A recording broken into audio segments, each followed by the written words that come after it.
Hello everyone, this is Khushbू. Welcome back to my channel Vishwas studies. बेटा, जैसा कि आपको पता है आपका कल इंग्लिश का एग्ज़ाम है।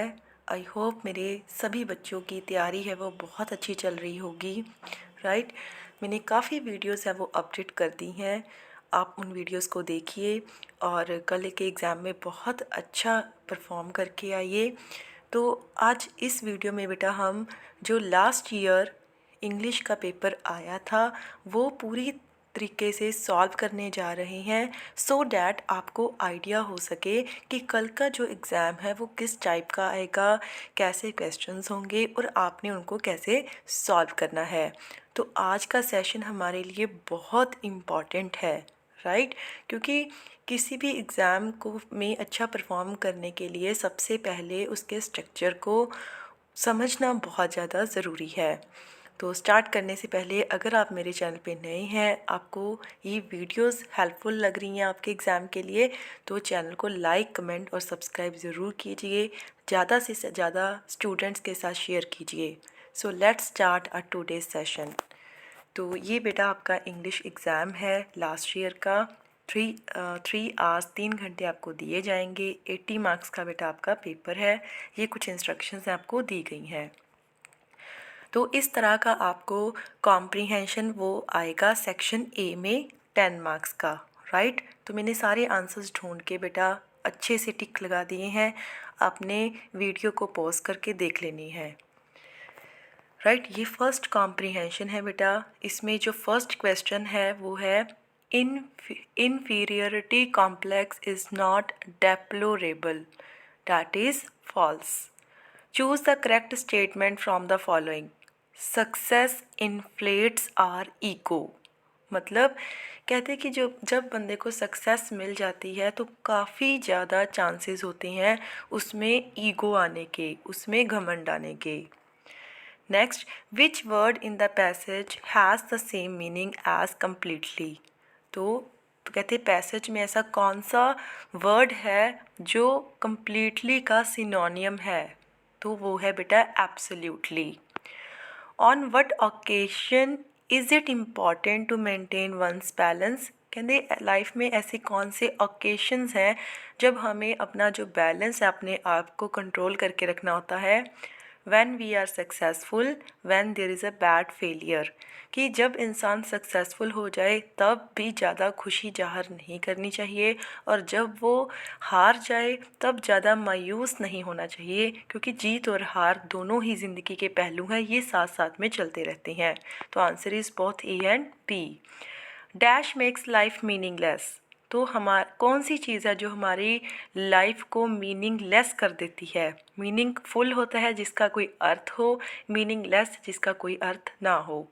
अ मिजरेबल फेलियर, ठीक है। जब हमारी असफलता हो जाए, जब हम असफल हो जाएं तो हमें लगता है कि हमारी जो लाइफ है अब इसका कोई अर्थ नहीं है। तो इस तरह से बेटा आपको पिक्चर कॉम्प्रीहेंशन आएगा। अगर आपने मेरी प्लेलिस्ट देखी हो क्लास 10th की तो आप देखोगे कि मैंने वहाँ पे पोस्टर कॉम्प्रीहेंशन और पोस्टर कॉम्प्रीहेंशन और अनसीन पैसेज दोनों ही बेटा करवाए हैं आप लोगों को, ठीक है। वहाँ पे जाके आप चैनल को देखिए और प्रैक्टिस कीजिए। तो ये देखिए प्लास्टिक से रिलेटेड आपको पोस्टर कॉम्प्रीहेंशन आया था। Say no to plastic, make the earth fantastic, do something drastic to eradicate plastic. तो प्लास्टिक से रिलेटेड है कि हमें प्लास्टिक का यूज़ है वो कम करना चाहिए, राइट। तो इसी से रिलेटेड हम देखते हैं क्वेश्चंस क्या हैं। विच word in the poster is a सिनोनियम of eliminate. कहते हैं एक वर्ड है एलिमिनेट दिया हुआ है, इसका सिनोनियम ढूंढ के बताइए पोस्टर में से। एलिमिनेट होता है बेटा किसी चीज़ को हटा देना। तो देखिए ये जो मैंने अंडरलाइन किया है वर्ड इरेडिकेट, इरेडिकेट का मतलब भी हटाना ही होता है। तो एलिमिनेट का मतलब क्या हो गया, eradicate. Next is what is the message conveyed through the above poster. कहते कि जो अबव पोस्टर है उसमें क्या मैसेज दिया गया है। तो अभी तो हमने देखा plastic should not be used. What can be the after effects of using plastic. कहते प्लास्टिक यूज़ करने के क्या रिजल्ट्स निकलेंगे। तो देखो यहाँ पे दिए हुए हैं बेटा क्या क्या होगा। यहाँ पे लिखा हुआ है थ्रेट टू इकोसिस्टम, हमारा इकोसिस्टम ख़राब हो जाएगा। पोल्यूट्स सॉइल, हमारी जो सॉइल है, हमारी जो मिट्टी है वो पोल्यूट हो जाएगी। Release toxic on burnings, toxic होते हैं जहरीले पदार्थ, बर्निंग होता है जलाना, प्लास्टिक को जलाने से जहरीले पदार्थ है वो निकलते हैं। तो ये चीज़ें सी, तो आंसर क्या आएगा, soil is polluted, right, toxic chemicals are released. तो आंसर क्या आएगा, both A and C. Plastic bags should be replaced with jute bags, cloths bag, paper bags, all of these. तो कहते हैं प्लास्टिक बैग्स की जगह कौन से बैग्स यूज़ करने चाहिए। तो देखिए आप पैराग्राफ में ये सारे दिए हुए हैं। प्लास्टिक बैग्स, प्लास्टिक बैग्स की जगह हमें क्या यूज़ करना चाहिए, jute bags, steel bottles, paper bags, cloth bags, hydro flask. तो आंसर यहाँ पे क्या आ गया बेटा, all of these. Who is the issuing authority of the above poster, कहते जो पोस्टर दिया गया है उसमें जो इशू करने वाली इस पोस्टर को अथॉरिटी है वो कौन है। ये देखिए मैंने टिक भी किया हुआ है, environmental club, model town school Ludhiana. तो यही आपका आंसर था। तो आप देखिए बेटा कि 2 कॉम्प्रीहेंशंस आए थे आपको, बहुत इजी हैं दोनों ही। जस्ट आपने अच्छे से चीज़ों को समझना है, समझने के बाद क्वेश्चन को समझना है और आसानी से उसे सॉल्व है जो कर देना है। उसके बाद सेक्शन बी बेटा आपको 8 मार्क्स का आएगा, उसमें ऑब्जेक्टिव क्वेश्चंस आएंगे। और मैंने आपको जो आपकी दोनों बुक्स हैं, इंटेंसिव स्टडी, एक्सटेंसिव स्टडी, जिसमें से ये ऑब्जेक्टिव क्वेश्चंस आई हैं, मैंने दोनों के ही ऑब्जेक्टिव क्वेश्चंस कवर कर दिए हैं। अगर आपने नहीं देखे तो प्लेलिस्ट का जो मैंने लिंक है डिस्क्रिप्शन में दिया है उसको देखिए, अच्छे से रिवाइज़ करिए क्योंकि उसी में से ही सारे क्वेश्चंस हैं वो आएंगे। हाँ जी, फर्स्ट क्वेश्चन है, who did the author meet in the hospital ward. ठीक है, साथ में चैप्टर्स भी दिया हुआ कि किस में से आया है। तो कहते हैं जो ऑथर है हॉस्पिटल वार्ड में वो किससे मिलता है, नीम से। Where did Subiya's wife take the man, Subiya's wife man को कहाँ लेकर जाती है, गो डाउन। मैंने ये सारे क्वेश्चन आपको रिवाइज कराए हुए हैं, तो गो डाउन के स्पेलिंग आपने ध्यान में रखनी है, GODOWN। पखौम borrowed some money from his brother-in-law, पखौम ने कुछ पैसे अपने ब्रदर इन लॉ से उधार लिए थे, true. Sausage brought a dash from under the water, जब साउसेज डाइविंग के लिए गया तो उसको क्या मिला हुआ था, tin box. Science has helped man to live dash, science ने किस चीज़ में हेल्प की है इंसान के, टू लिव लॉन्गर, कि अब जो इंसान है बेटा उसकी आयु है वो लॉन्ग हो गई है। क्यों, मेडिसिन निकल आई हैं, डिसीज़ का हल मिल गया है इसीलिए। Della sold her hair for dash dollar, $20। What was the name of Pathik's brother, Makhan. Everyone should have the right to education, false. इसका आंसर क्या आएगा, फॉल्स। क्यों, क्योंकि कल मैंने सारे पोइम्स के सेंट्रल आइडियाज़ आपको करवाए थे, पिछली वीडियो में आप देखना। तो where the mind is without fear में हमने ये देखा था कि रविंद्रनाथ टैगोर जो पोइट हैं वो कहती हैं कि हर एक के पास फ्रीडम का अधिकार होना चाहिए, उन्होंने कहीं भी एजुकेशन की बात नहीं की। तो आंसर क्या आ गया, फॉल्स। तो बेटा ये 8 क्वेश्चंस आने हैं, मैंने ये दोनों बुक्स की आपको रिवीजन करवाई हुई है, ये भी क्वेश्चन उसी में से आए हैं, आपने अच्छे से जो पिछली वीडियोस हैं वो देख लेनी है। नेक्स्ट है सेक्शन सी आपका 24 मार्क्स का, इसमें शॉर्ट क्वेश्चंस आए हुए हैं आपके। तो फर्स्ट क्वेश्चन देखते हैं, how are oceans and sea formed, कहते हैं ओशन और सी, सागर महासागर कैसे बने।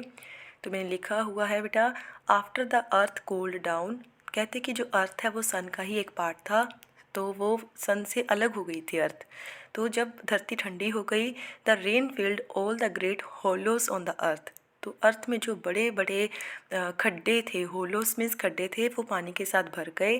Does ocean and seas formed, इस तरह सागर और महासागर बन गई। Next is why did swallow feel warm, कहते जो अब्बा व्हील था उसको गर्माहट महसूस क्यों हो रही थी, because he had done good deeds, क्यों, क्योंकि उसने अच्छे काम किए थे। कहते हैं ना जब हम अच्छे काम करते हैं तो हमें अच्छा महसूस होता है, in the same way swallow को भी अच्छा फील हो रहा था। What is there in the personality of every man, हर एक बंदे की पर्सनैलिटी में क्या है, स्टोर ऑफ अनयूज्ड पावर। तो जब मैंने ये चैप्टर आपको रिवाइज़ करवाया था, मैंने बताया था आपको कि भगवान ने हर पर्सन को बहुत कैपेबिलिटी दी है, सिर्फ नीड क्या है, ज़रूरत क्या है, उस कैपेबिलिटी को पहचानने की और आगे बढ़ने की। वट टाइप ऑफ प्रेजेंट है डेला प्लान फॉर जिम, जिम के लिए डेला ने कौन सा प्रेजेंट, कौन सा गिफ्ट प्लान किया था? A watch chain. Next is why did Bishambar send for his sister, तो बिशंबर ने अपनी सिस्टर को क्यों बुलाया था? बिकॉज पाथिक वॉज इल, क्योंकि जो पाथिक था उसका बेटा था, उसकी सिस्टर का, वो बीमार था, ठीक नहीं हो रहा था, इसलिए वो कहता है कि अपनी बेटी को आके मिल जा। तो बेटा इस तरह से आपको 5 क्वेश्चंस दिए होंगे, आपने 3 करने हैं। कितने मार्क्स के होंगे? 2 मार्क्स के। टोटल कितने होंगे? 6 मार्क्स। तो ये सारे क्वेश्चंस एक सीरीज़ में डेली अपडेट कर रही हूँ। आज भी मैंने 2 वीडियोस अपडेट की हैं शॉर्ट क्वेश्चंस के नाम से। ये सारे क्वेश्चन बेटा ऑलरेडी एक एक क्वेश्चन मैंने आप लोगों को समझाया है। नेक्स्ट इज़ आपको 2 लॉन्ग क्वेश्चंस आए हैं, एक करना है आपने। फर्स्ट है describe in your on word how the writer was disturb during his train journey, what should be the ultimate aim of science. तो बेटा ये जो बड़े क्वेश्चन है, जो मेरी प्लेलिस्ट थी मैंने उनमें डिस्कस किया हुआ है, आप वहाँ से कर सकते हैं। इसके बाद बेटा आपका देखो ये इंग्लिश पोइट्री वाला सेक्शन आ गया है। तो एक वीडियो अभी मैंने अपडेट की थी आज, जिसमें मैंने एक ही वीडियो में सभी पॉइंट्स के सेंट्रल आइडियाज़ डिस्कस कर डाले थे। तो इस तरह से पोइट्री सेक्शन में बेटा आपको एक पैराग्राफ आएगा, उससे रिलेटेड 3 क्वेश्चंस आएंगे, राइट। तो देखो कैसे है, अब जो पैराग्राफ है उसको पहचानना पड़ेगा कि ये किस पोइम में से आया है। तो बेटा अगर आपको नहीं भी पता चलता, आप कीवर्ड्स देखने की कोशिश करना। जैसे यहाँ पे रोज़ रेड हाउस प्रताप्स फ्रेंड से मुझे पता चल गया कि ये जो पैराग्राफ है वो आपकी जो पोइम है a ballad of sir Pratap Singh में से आया हुआ है। तो आइए क्वेश्चन करते हैं। What happen to the friend, तो उसके फ्रेंड को क्या हुआ? ही डाइड, उसकी डेथ हो गई थी। How did they feel while living together, जब वो दोनों इकट्ठे थे, जब उसका फ्रेंड उसके साथ रहता था तो उनको कैसा फील होता था? दे वर वेरी हैप्पी, बहुत अच्छे से वो रहते थे, हमेशा खुश रहते थे। Name the poem and it's poet, तो इसमें क्या है बेटा, आपको सभी पोइम्स के नेम, उनके राइटर्स के नेम अच्छे से पता होने चाहिए, क्योंकि एक क्वेश्चन इससे रिलेटेड आएगा ही आपको। तो पोइम का नाम है जी a ballad of sir Pratap Singh, written by sir Henry Newbolt. Next is what is the central idea of the poem? Where the mind is without fear. 2 question again आपको दिए हैं, आपने एक करना है। तो बेटा मैंने अच्छे से, चाहे तो आप सेपरेट, जो मैंने सेपरेट वीडियोस बनाई हैं सेंट्रल आइडियाज़ पे, वो देख लेना, चाहे जो मैंने एक ही वीडियो में सारे सेंट्रल आइडियाज़ डिस्कस किए हैं वो देख लेना, सारी चीज़ें कवर हो जाएंगी। नेक्स्ट है सप्लीमेंट्री रीडर वाली बुक है आपकी बेटा। अगेन आपको 5 क्वेश्चंस दिए हैं, आपने 3 करनी है, 3 मार्क्स की हैं। फर्स्ट क्वेश्चन है where did sausage reach while swimming, कहाँ पे वो पहुँच गया था while swimming? He reached the other end of the pond. Pond होता है कि जब उसने उस लाव में डुबकी लगाई तो वो दूसरे शोर तक पहुँच गया था।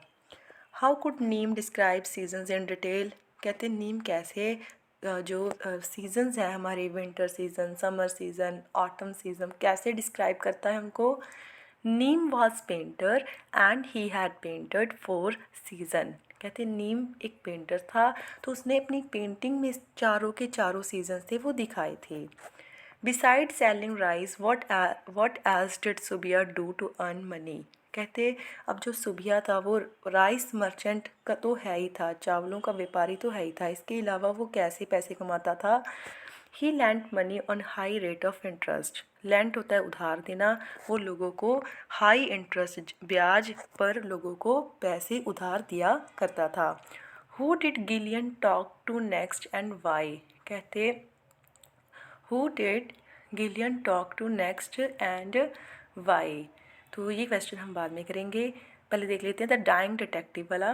What did Holmes ask Watson to say to mister Smith, तो कहते हॉलमस है जो वो वाटसन को क्या बोलता है मिस्टर स्मिथ को कहने के लिए? हॉलमस वॉज क्रिटिकली इल, देखो यहाँ पे मिस्टर स्मिथ वो बोलता है, हॉलमस कहता है कि हॉलमस है जो वो बहुत बीमार है, उसकी डेथ होने वाली है, तो वो उसके घर आकर उसको मिल के जाए। तो बेटा 5 क्वेश्चंस आपको दिए होंगे, आपने सप्लीमेंट्री रीडर में से 3 ही करनी है। उसके बाद है सेक्शन डी, बेटा आपका ग्रामेटिकल सेक्शन है। जैसे इसमें से एक 1 वर्ड सब्स्टिट्यूशन आया है, गवर्नमेंट बाय द ऑफिशियल्स, कहते जो गवर्नमेंट ऑफिशियल्स के द्वारा चलती है उसको बोलते हैं हम ऑटोक्रेसी। फिर है कम एंड सी मी, करेक्ट करना था, एट संडे नहीं होता बेटा, ऑन आएगा, come and see me on Sunday. Next is will he dash this heavy loss, तो बियर आएगा, बियर, बियर का मतलब क्या होता है, टॉलरेट, कि क्या वो इतने बड़े नुकसान को सहन कर सकेगा। नेक्स्ट है ईडियम दिया हुआ है eight a stretch. Eight a stretch का मतलब होता है हम जब कोई काम बिना रुके कॉन्टिन्यूटी में करते हैं उसको बोलते हैं एट अ स्ट्रेच। सेंटेंस बनाना है इसका, she hoped to finish all the drawings at a stretch, तो उसको उम्मीद है कि वो बिना रुके हुए सारे का सारा काम जो ड्राइंग से रिलेटेड है वो कर देगी। नेक्स्ट है बेटा सेक्शन ई, आपको ट्रांसलेशन दी हुई है, राइट 5 सेंटेंस दिए हैं, 3 करने हैं आपने। I hope my friend in the railway carriage will reflect on this, ਮੈਨੂੰ ਉਮੀਦ ਹੈ ਕਿ ਰੇਲਵੇ ਵਿਭਾਗ ਵਿੱਚ ਮੇਰਾ ਦੋਸਤ ਇਸ 'ਤੇ ਵਿਚਾਰ ਕਰੇਗਾ। ਰਿਫਲੈਕਟ ਮੀਨਸ ਵਿਚਾਰ ਕਰਨਾ। Who is to keep them, ਉਹਨਾਂ ਨੂੰ ਕਿਸ ਨੇ ਰੱਖਣਾ ਹੈ। I sold the watch to get the money to buy your combs, ਮੈਂ ਤੁਹਾਡੀ ਕੰਘੀ ਖਰੀਦਣ ਲਈ ਪੈਸੇ ਲੈਣ ਲਈ ਘੜੀ ਵੇਚ ਦਿੱਤੀ ਹੈ। He could not bear this injustice, ਉਹ ਇਸ ਬੇਇਨਸਾਫੀ ਨੂੰ ਬਰਦਾਸ਼ਤ ਨਹੀਂ ਕਰ ਸਕਦਾ ਸੀ। At night you see thousand of stars in the sky, ਰਾਤ ਨੂੰ ਤੁਸੀਂ ਅਸਮਾਨ ਵਿੱਚ ਹਜ਼ਾਰਾਂ ਤਾਰੇ देख सकते हो। ठीक है, तो इस तरह से 5 सेंटेंस आएंगे, 3 आपने करनी है। अगेन फिर जो सेकेंड टाइप है ट्रांसलेशन की उसमें भी 5 सेंटेंस दिए होंगे, आपने 3 करने हैं। जैसे मेरे लिए पानी का गिलास मंगवाओ, bring me a glass of water, मैं आज ठीक महसूस नहीं कर रही हाँ, I am not feeling well today, ਉਸਦਾ ਭਾਸ਼ਣ ਪਿੰਡ ਦੇ ਲੋਕਾਂ ਦੀ ਸਮਝ ਤੋਂ ਬਾਹਰ ਸੀ। His speech was beyond my understanding, ਸਭ ਨੇ ਇੱਕ ਨਾ ਇੱਕ ਦਿਨ ਮਰਨਾ ਹੀ ਹੈ। Everyone has to die one day or the other, right. ਤੁਸੀਂ ਆਪਣੀ ਕਿਤਾਬਾਂ ਕਿਉਂ ਖਰਾਬ ਕਰ ਰਹੇ ਹੋ, ਵਾਈ आर यू डैमेजिंग और डिस्ट्रॉइंग योर बुक्स। तो उसके बाद बेटा फिर से ग्रामर सेक्शन है आपका 10 मार्क्स का। My sister dash I managed the shop, conjunction feel करनी है आपने। कंजंक्शन का मतलब होता है जैसे एंड, और, बिकॉज, बट, तो यहाँ पे आएगा माई सिस्टर एंड। नेक्स्ट है I noticed your friend sitting, आएगा यहाँ पे sitting with a gambler. Next is आपने pick out the subordinate clause, आपने सबॉर्डिनेट क्लोज को अंडरलाइन करना है और उसका नाम बताना है। देखो सबॉर्डिन 2 तरह की क्लोज होती हैं बेटा, एक प्रिंसिपल एक सबॉर्डिनेट। प्रिंसिपल क्लोज वो सेंटेंस जो अपने आप में पूरा है, अपने मीनिंग के लिए दूसरे पे डिपेंड नहीं करता। सबॉर्डिनेट जो अपने मीनिंग के लिए दूसरे पे डिपेंड करता है। By this book wherever you find it, तो wherever you find it subordinate clause है, नाम इसका है एडवर्ब क्लोज। नेक्स्ट है G passive voice, do not insult your elders, तो आंसर आएगा इसका let your elders not be insulted by you. Next है G narration, he said to Rakesh we could have done much better, he told Rakesh that they would have done much better. Next is आपने sentence को future indefinite में change करना है। Did you go there, will you go there, will लगाते हैं हम। Punctuate को सही करके हमने इस तरह से लिखना है बेटा, do as I tell you said magician. Next is suitable determiner, a and the this that, इनमें से देखना है क्या आएगा। I liked dash way she spoke, the way she spoke. Next is preposition, many a times the match would end in a draw. Next is correct करना है हमने, modals fill करना है। As he tried his best he could easily win the game, could आएगा बेटा। इसके बाद बेटा ये आपको एडवर्टीज़, नोटिस और मैसेज राइटिंग दी हुई है आपको, ठीक है। 2 पैराग्राफ्स दिए हैं आपको, फैशन अमंग स्टूडेंट्स और अ रेनी डे। इसी तरह से 2 लेटर्स आपको दिए हुए हैं बेटा, ठीक है। और 5 मार्क्स आपके अगेन गुड हैंड राइटिंग के हैं। 80 मार्क्स का पेपर है, 5 उसमें से गुड हैंड राइटिंग के हैं, तो रह कितने गए पीछे मार्क्स, 70 मार्क्स, 75 मार्क्स का पेपर रह गया है। तो बेटा आई होप आपको पूरा पेपर का पैटर्न है वो क्लियर हो गया है, आपका माइंड सेट हो चुका है कि कल किस तरह का पेपर आपको एग्ज़ाम में आने वाला है। तो आज ही मैं 1-2 वीडियोस और अपडेट करूँगी जिसमें हम ग्रामर के सेक्शन को भी थोड़ा सा डिस्कस करेंगे, लाइक नोटिस राइटिंग कैसे करनी है, मैसेज राइटिंग कैसे करनी है, थोड़ी सी ट्रांसलेशंस भी करेंगे हम लोग। तो मिलती हैं बेटा नेक्स्ट वीडियो में। हार्ड वर्क करते रहिए, स्टडी करते रहिए। टिल देन अपना ध्यान रखिए। Never give up. Good bye.